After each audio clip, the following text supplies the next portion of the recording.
Hey everybody, it's Mark of Things, and today we're going to talk about how to store your Polaroids, or instant shots actually. There's a few different versions and we'll take a look in it right now.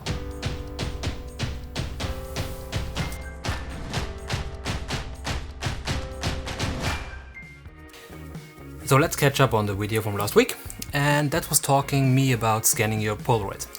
And after scanning we actually need to store our images. But first I want to talk about some comments on the videos, which were about some apps to help you scan your Polaroids.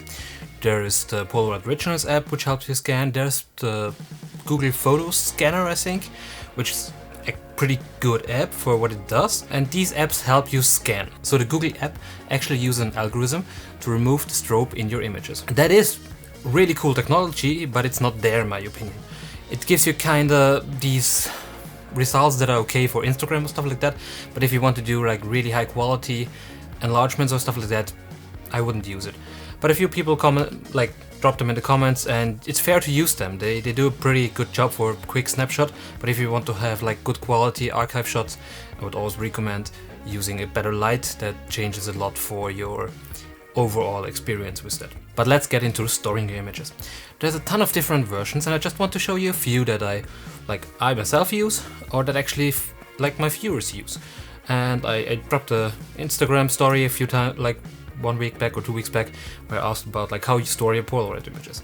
And nice ideas came up that I didn't actually have used. Let's start with the one that you can buy by Impossible, or I actually bought by Impossible a few years back.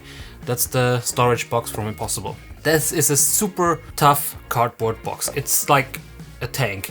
And I don't use this box to store my Polaroids, but I use it to transport them. Like this one goes always with me when I'm on shooting or somewhere or outside, because it's built like a tank. It's tough. And it's so robust, so all my pictures go in there. If it's not type 100, that needs to have some spacing between to dry. Really nice thing to carry with you when you're shooting, just to store your images, to have one box like this. You could also use just the package of your Polaroid film, but it's not that hard of a case like this one here. But for archiving, I really can't recommend them because they're super expensive. So archiving is a different topic, and that's just like too expensive for a lot of images. From the box type, let's go to the next one. And that's actually something I use. That was kind of a Kickstarter project or a crowdfunded project of a friend of mine, of Thomas. And he made these little archive boxes. They are super nice, really handy for storing. I have like down there on the shelf, there's like a whole shelf just full of these.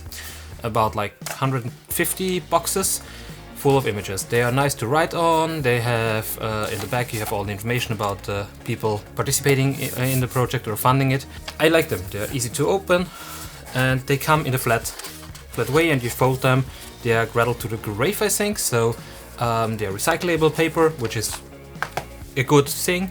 And yeah, these are your instant archival boxes. They're really cool, but actually at the moment you can't get them anywhere because Thomas just produced that amount that was actually requested, a little bit more, but everything is sold out. So if you want to have these boxes back, and if you're interested, drop your request of getting one of these or some of these in the comments below, and we will talk about it and see if we maybe can do a Analog Things design production of these packages, because everything is there. Would just be like a new print order from the company. Okay, and now to the most obvious and easiest and recycle version, and that's actually using your Polaroid packs. And it's easy to use these. You just remove all the plastic on top, remove the battery and the spring that holds it, then separate it. It's one metal, one battery, and you have the plastic, so recycling please. And then you have a really nice storage box, like this empty one, and you can just put your frames inside. It's easy to fit about 12 frames in there, so 1.5 packs, and then you have a lot of packs like this to store somewhere safe. Some people just put it in shoe cardboards or something like that, but you have like storage boxes. You don't need to buy anything, you can use the stuff you already have. So that's the most easy way to actually use these boxes, the old film cartridges, to store your Polaroids. It's easy to do, it's recycling, you already got them, so why not use them for that purpose? Really good idea. And then you can just store them in some big box and put them behind each other and have a big archive box.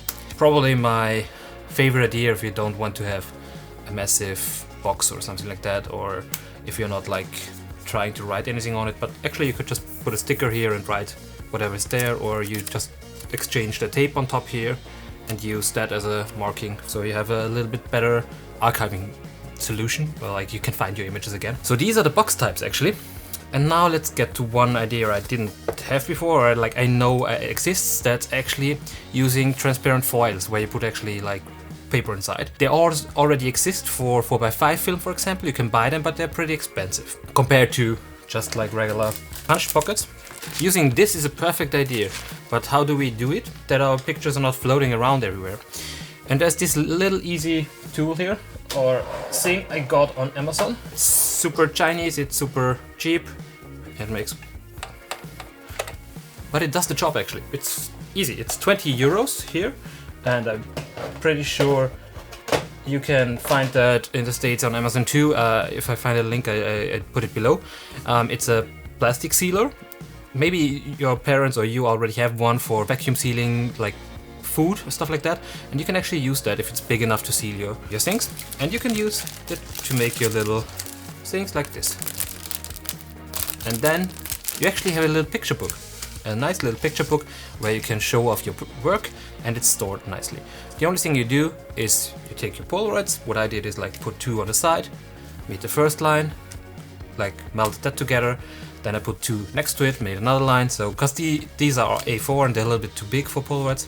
Then we did the same in the height, and I left a little bit of space so the Polaroids are not super tight. I just cut on top some lines where I can actually put the Polaroids in and out. I used old Polaroids because I have a ton of them lying around to make the sizing, but I would recommend making some cardboard the size of a Polaroid to make the sizes. And then you actually are pretty fast. You just heat it up once everywhere, glue it together. I cut off the edges so it's nice and small, a little bit smaller than the big ones. And you're done. You can make a little picture book pretty easy. Like, it works so fast and gives you a really nice result to show off if you have like some Polaroids that you actually want to show off. On that note, you could also do a little picture book yourself. Take some paper and cut some inserts and put pictures in, or make a photo book. That's also a really nice idea to archive your Polaroids. There are these photo corners. I have some black ones lying around, but I didn't find them right now, so I couldn't make a video about it. And these are also nice. You could put your Polaroids in there and have a nice picture book and write something next to it. And that already brings us to our last version. And for me, I have a ton of pictures, like tons and tons and tons of pictures. And my last version is to use a big box. Just a box that you maybe have already that's kind of fitting the size, or you make one yourself like I did.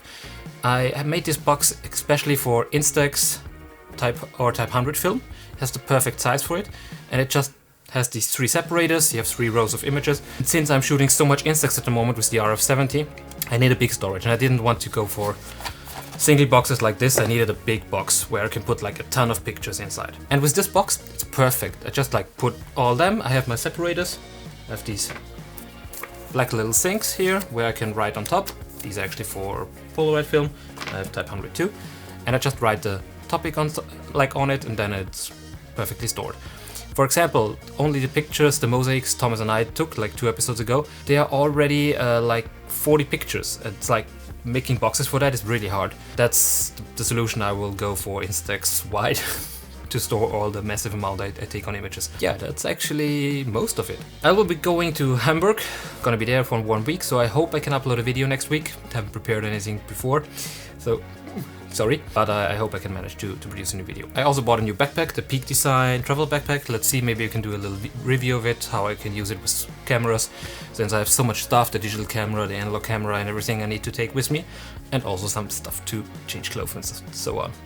So yeah, that's gonna be Hamburg, and it's first time for me going there. Let's see if I can make some nice snapshots, and I want to make a video about how to actually make these architectural double exposures that I really like and that give you these dimensions and everything. So that's something I will cover in a new video.